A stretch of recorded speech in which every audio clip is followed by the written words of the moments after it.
Nagliwanag ang mukha ni Pangnayan sa ginhawa habang ibinubulong ang salamat. Sagot ni Jinwoo, ako ang dapat magpasalamat. Tahimik siyang nagkalkula sa kanyang isipan. Kailangan niya talagang makalakam ng pondo. At ang pagkakaroon ng makapangyarihang patron na gaya nito ay tumutugon sa isang partikular na pangangailangan. Kung gagamitin ng walang ingat, ang medalyong ito ay magiging parang gintong posas lamang. Ngunit kung alam ko ang aking limitasyon, ito ay magiging isang napakatalas na kasangkapan para kumita. Matapos ang palitan ng regalo, oras na para maghiwalay ang grupo. Biglang nagsalita si Pangnayan. Ginoo, maayos ba ang pahinga mo kagabi? Mukha siyang mahiyain, nauutal ang kanyang mga salita. Pinagmasdan ni Jinwoo ang nag-aalinlangan niyang ekspresyon, saka itinuro ang sariling mukha. May dumi ba sa mukha ko? O may gusto kang sabihin? Napapitlag si Pangnayan. Nahalata mo pala. Gamit ang lahat ng kanyang lakas ng loob, bumulong siya. Kung maaari, pagbibigyan mo ba ako ng karangalan na makipagduelo? Natigilan si Jinwoo, inuulit ang salitang, duelo. Nakakita ng pag-asa, kislap ang mga mata ni Pangnayan.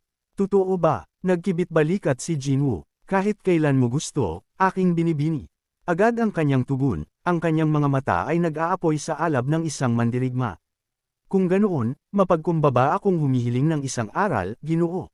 Pareho silang pumwesto. Nakalabas ang mga sandata. Sabi ni Jinwoo, aking binibini, sa iyo ang unang tira. Nang walang pag-aalinlangan, sumagot si Pangnayan, kung ganoon ay hindi na ako magpipigil. Halos hindi pa natatapos ang kanyang mga salita ng isang kislap ng bakal ang humiwas sa hangin. Sumugod si Pangnayan na parang isang palaso. Sa sandaling iyon, ang casual na kilos ni Jinwoo ay naglaho, napalitan ng wagas at matalas na pokos. Bahagyang sumandal pabalik si Jinwoo. Ang talam ng espada ay bumubulong sa kanyang pagdaan. Mabilis ang kanyang talam, ngunit ang galaw ng paa ni Jinwoo ay parang hindi sa mundong ito. Nagsimulang magbutil ang pawis sa noo ng dalaga.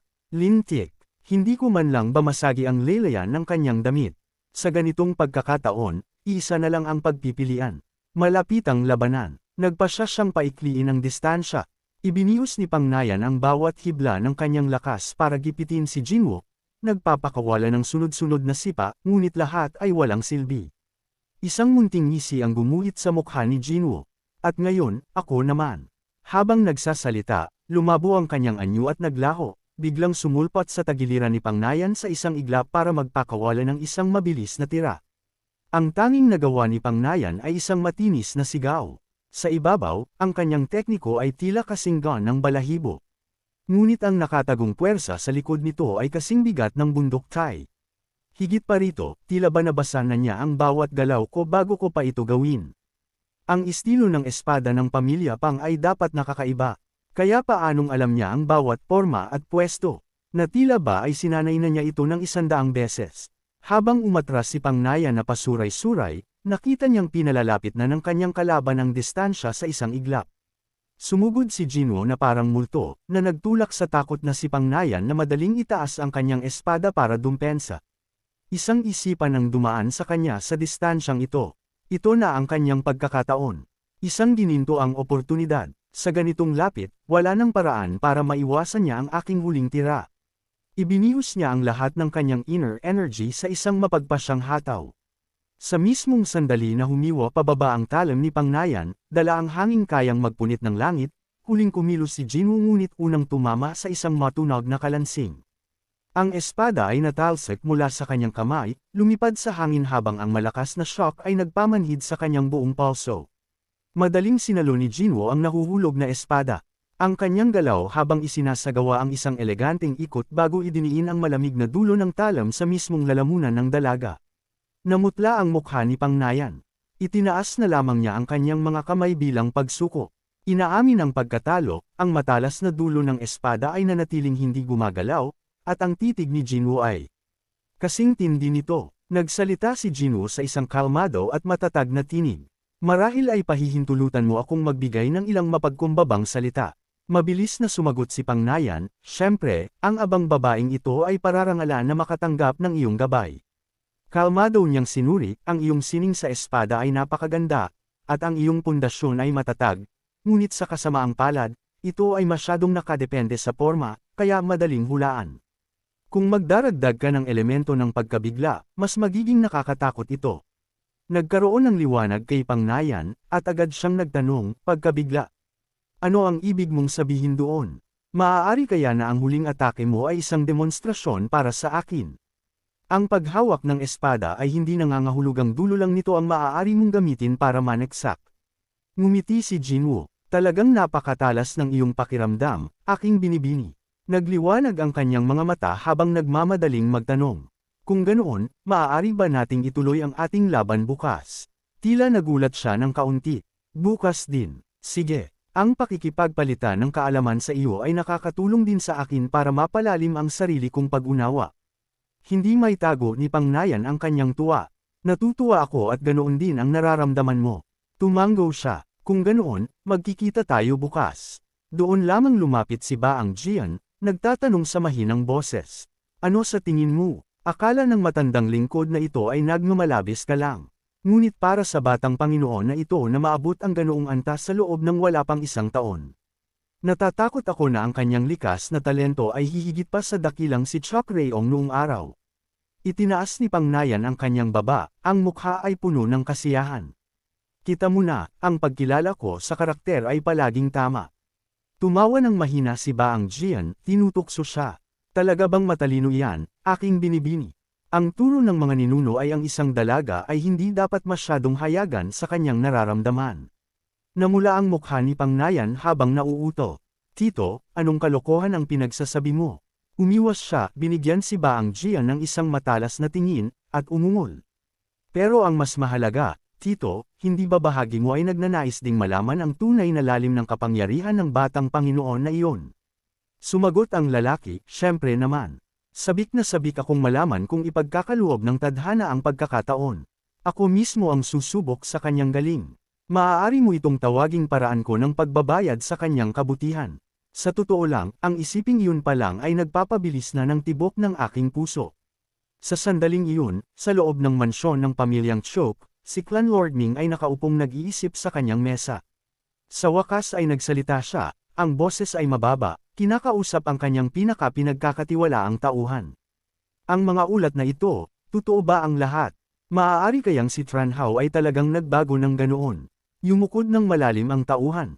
Panginoon ko, ang batang dati ay binaliwala bilang walang silbi ay matapang na ngayong tinanggihan ang mga elder ng kapwa Huashan at Zhongnan sects. Nakipaglaban pa siya at tinalo ang kilalang flower saber na si Pangnayan ng angkan ng Pang. Ang pag-usbong ng ganoong pambihirang talento ay tunay na kaloob ng langit, isang bagay na hindi maaaring hanapin o hulaan. Isang makahulugang ngisi ang gumuhit sa mukha ni Lord Ming. Ang bago niyang kapangyarihan ay isang magandang balita. Sayang lamang at wala siyang pakialam sa mga usapin ng pamilya, na inaamin kong nakakairita. Ipinagpatuloy ng tauhan ang ulat, matapos tanggihan si Lady Milan, tinanggihan na rin niya ang alok mula kay batang Panginoong Jinlong. Tila walang balak sumuko ang dalaga. Isang ngisi ang pumihit sa mga labi ni Lord Ming. May lakas ng loob siyang tanggihan ang kagustuhan ng sarili kong ama. Kung hindi ka man lang magbibigay-pugay sa Supreme Elder, ano pa ang isang maliit na galaw mula kay Ming o Jinlong para sa kanya? Panginoon ko, pakitingnan ang huling pahina. Mayroong isang partikular na interesanteng pangyayari. Nanliit ang mga mata ni Lord Ming, napako sa huling pahina kung saan magkasama ang dalawang pangalan. Flower Saber at Jinlong, isang matapang na sugal. Ibibigay ko iyon sa kanila. Pero hindi yun isang galaw na madaling magagawa. Kahit na ang angkan ng Habe ang huli sa 5 dakilang pamilya, nananatili silang isa sa mga pinakamataas na puwersa sa Jianggo, isa sa mga dakilang matuwid na angkan na may hawak ng kapangyarihan sa buhay at kamatayan. Kung ang mayabang na bulaklak na si Pangnayan ay walang nararamdaman para kay Jinlong, ang pagtatangkang dalhin siya sa ating pamilya sa pamamagitan ng puwersa ay isang kamangmangan. Agad na sumagot ang tauhan, aasikasuhin ko po agad. Tumanggo ng bahagya si Lord Ming. At isa pang bagay, magpadala ng balita kay Jinlong. Sabihin sa kanya na kumilos ng maayos. Kung ang alyansa sa pagitan ng ating dalawang pamilya ay masisira dahil sa kanyang mga hanggal na kilos, ibabagsak ko ang buong bigat ng kabiguan sa kanyang balikat. Naiintindihan po ng lingkod na ito. Sa sandaling iyon, dumating si Duke Nuat sa tirahan ng kanyang pamangkin. Marahan niyang hinaplos ang isang itim na pusa na nakahiga sa malapit, isang mainit na ngiti ang nasa kanyang mukha. Kaya, ikaw pala ang maliit na espiritong kasama na inaalagaan ni Tran Hao. Napakatahimik na presensya, tila ang ating panauhin dito ay hindi dapat ikabahala. Maya-maya lang pumasok si Tai Tran Hao at lumingon ang figure. Tran Hao, sa wakas ay nakauwi ka na. Napakatagal na. Aking pamangkin na si Jinwoo. Ang boses ni Luna ay puno ng tunay na kagalakan. Uncle Luna, matagal na nga po. Pumasok ang dalawa sa silid-aralan at umupo para mag-usap. Unang nagsalita si Luna, maingat na sinusuri ang binata. Nakarinig ako ng mga bulong na malaki na ang ipinagbago mo. Kaya hindi lang pala chismis ang mga bulong-bulungan. Pagkatapos, sumagot si Jinwoo ng kalmado habang nagsasali ng tsaa. Mas magbabago pa ako mula ngayon dahil tunay ko na pong nahanap ang sarili ko. Isang hindi sinasadyang ngiti ang gumuhit sa mukha ni Luna. Ang kanyang boses ay naging tila nanunukso. 17 taong gulang ka pa lamang. Ngunit nagsasalita ka na parang isang matandang pantas. Isang tipid na ngiti lamang ang itinugon ni Jinwoo. Ang edad na 17 ay isang kritikal na yugto. Siguradong hindi mo nalilimutan kung gaano kahalaga ang coming-of-age ceremony para sa ating pamilyang Chiik. Tumango si Luna. Isang komplikadong emosyon ang nasa kanyang mga mata. Siyempre, alam ko, mas alam ko kaysa kanino man. Mabuti naman, sabi ni Jinwoo. Palagi kong pinahahalagahan ang iyong kabutihan. Ang taong ito, si Luna, ay hindi ordinaryong figure. Siya ang Grand Head ng Fun Escort Agency, isang negosyong direktang pinapatakbo ng Chiyo Family Manor. Gayunpaman, ang kanyang katayuan ay sadyang kakaiba. Isa siyang anak sa labas ng pamilyang Chok. Dahil doon, higit sa sinuman, siya lamang ang tunay na nakakaunawa sa pinagdadaanan ni Jinwoo. Hindi niya kailanman kayang baliwalain ang isang bersyon ni Jinwoo na inihiwalay ng buong angkan, tinatrato na parang isang ganap na estranghero. Iyon ang mismong dahilan kung bakit tuwing babalik siya sa mansyon matapos ang mahabang paglalakbay sa isang escort mission, palagi siyang naglalaan ng oras para bisitahin si Jinwoo. Gaya ng pangakong binitawan ko sa orihinal na may-ari ng katawang ito, hinding-hindi ko rin siya pababayaan. Sa sandaling iyon, nagpa siya si Jinwoo na dumiretso na sa punto.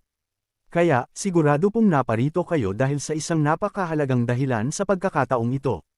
Nagpakawala ng buntong hininga si Uncle Luna, isang mapait na ngiti ang nasa mukha. Isang buhay na nasayang. Hindi ko akalain na ang isang batang wala pang kalahati ng edad ko ay mababasa ako na parang isang bukas na aklat. Malumanay na nagsalita si Jinwoo. Hindi po ganoon, Uncle. Sadyang ang ekspresyon niyo lang ang nagbubunyag ng lahat, at medyo matalas ang aking kutob. Dahil nandito na tayo, sabihin niyo na po kung ano ang nangyayari. Nag-atubili si Luna bago nagsalita, ang boses ay puno ng pag-aalala. Nakakahiyamang sabihin ito, pero Jinwoo, kailangan ko ang tulong mo. Ang ating escort agency ay nasa bingit ng kapahamakan, at kailangan mong humingi ng tulong mula sa dakilang master na si San. Ang mga hamak mula sa 100 Demon Escort Agency ay matagal nang nagpaplano na agawin ang posisyon ng Fang Agency. At ngayon ay ipinakita na nila ang kanilang tunay na kulay, nakikipagsabuatan sa mga Black Crow Bandits para maglatag ng isang napakasamang patibong, kahit na wala akong konkretong ebidensya. Sigurado akong ito ang kanilang balak. Ang sitwasyon ay naging isang napakagulong gusot. Tumango si Jinwoo, halata naman po yan. Kung makukuha natin ang tulong ni Grandmaster Beck, mas magiging madali ang lahat. Dahil tutal, isa siya sa mga pinakamataas na bihasang kilala sa buong lalawigang ito. Ang kuta ng Black Crow, kahit nakilala bilang isa sa 18 kuta ng Greenwood, ay wala lang kumpara sa sheer power ng dakilang bayaning iyon. Ang boses ni Luna ay lumubog, may bahid ng kawalan ng pag-asa, habang inaamin na walang hiya niyang pinuntahan ang tao kahapon lang. Ang resulta ay isang mabilis at walang awang pagtanggi. Ang sabi-sabi sa kalsada ay malalim daw ang koneksyon mo sa batang Miss Pang.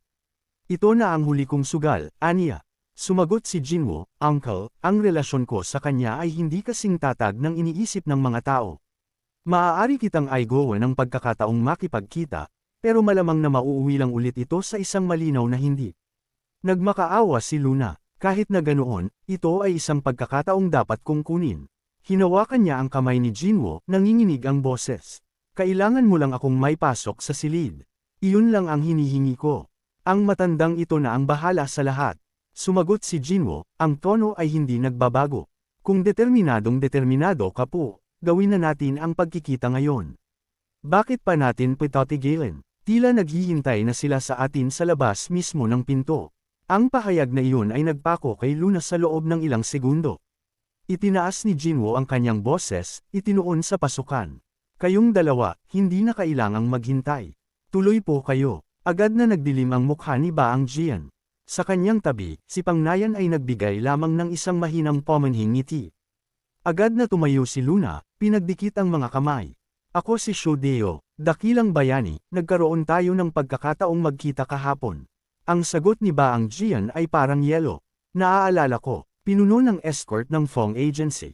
Sumingit si Jinwoo, dakilang bayani, Miss Pang, maupo po kayo. Tapos na ba sa wakas ang mga pagpapakilala? Nangutya si Basyang Jian. Sasabihin ko na lampas na tayo sa mga pagpapakilala. Tila ang munting pagtitipon na ito ngayon ay tungkol sa negosyo kahapon, hindi ba? Huwag mong sabihin ang batang Panginoong Jin dito ay kailangan din ng tulong ko.